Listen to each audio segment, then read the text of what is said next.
বাংলাদেশ যুক্তরাষ্ট্র বাণিজ্য চুক্তি দেশের অর্থনীতি, জ্বালানি নিরাপত্তা এবং নীতি নির্ধারণে দীর্ঘমেয়াদী প্রভাব ফেলতে পারে বলে আশঙ্কা অর্থনীতিবিদ এবং নাগরিক সমাজের প্রতিনিধিদের।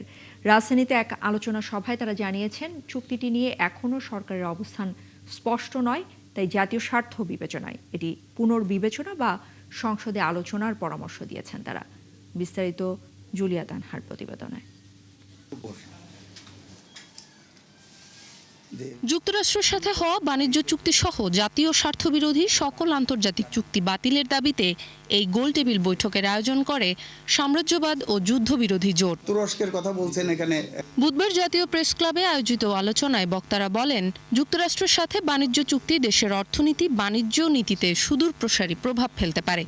চুক্তির বিষয়ে সরকারের অবস্থান স্পষ্ট করার দাবি জানান তারা। এই চুক্তিটার যে বিভিন্ন যেসব ধারা, এটা যে আমার স্বাধীন চিন্তা ভাবনা করার, আমার ইন্ডাস্ট্রিয়াল পলিসি, আমার ট্রেড পলিসি, আমার দ্বিপাক্ষিক বিভিন্ন সম্পর্ক, সবকিছুর উপরে এটা একটা সীমাবদ্ধতা আরোপ করছে।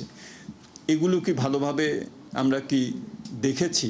অর্থনীতিবিদ অধ্যাপক আনু মোহাম্মদ বলেন, বিশ্ব বাণিজ্য সংস্থা বা বাজার অর্থনীতির স্বাভাবিক নিয়মের সঙ্গে এই চুক্তির সামঞ্জস্য নেই। তার মতে এটি আমেরিকার জোরজার মুল্লুক তার নীতিতে চাপিয়ে দেয়া একটি চুক্তি। মার্কিন প্রশাসন একটা হুকুমনামা দিচ্ছে বাংলাদেশকে যে বাংলাদেশ কি কি করতে বাধ্য থাকবে। তার থেকে আমরা যেগুলি আমদানি করব সেটা ফ্রি ট্রেড, মানে সেখানে শুল্ক বসানো যাবে না, কিন্তু আমরা যেটা রপ্তানি করব তার উপরে সে ইচ্ছামতো শুল্ক বসাবে। এটা একটা কলোনিয়াল সিস্টেমেরই আরেকটা সম্প্রসারণ। অন্তর্বর্তী সরকারের সময় করা চুক্তিগুলো নিয়ে শ্বেতপত্র প্রকাশের দাবি জানান নাগরিক সমাজের প্রতিনিধিরা। একই সঙ্গে চুক্তি নিয়ে সংসদে আলোচনার পরামর্শও তাদের। সুতরাং এই চুক্তির বাস্তবায়ন প্রক্রিয়া কিন্তু চুক্তি সইয়ের অনেক আগেই শুরু হয়ে গেছে। এই জনশক্তি যদি জাতীয় সংসদের সামনে, সরকারের সামনে এবং বিরোধী দলের সামনে শক্তি দেখাতে পারে যে এটি একটি ভয়াবহ চুক্তি, এটি দেশের স্বার্থবিরোধী। অন্তর্বর্তীকালীন সরকারের আসলে কার্যক্রমের তাদের যে একটা শ্বেতপত্র, সেই শ্বেতপত্রটা প্রকাশটা খুবই জরুরি। এখানে এই চুক্তি সম্পাদনের কথা বলেছেন। এখন এই যে গ্যাস ক্ষেত্রগুলো, সেগুলো ইজারা দেবে।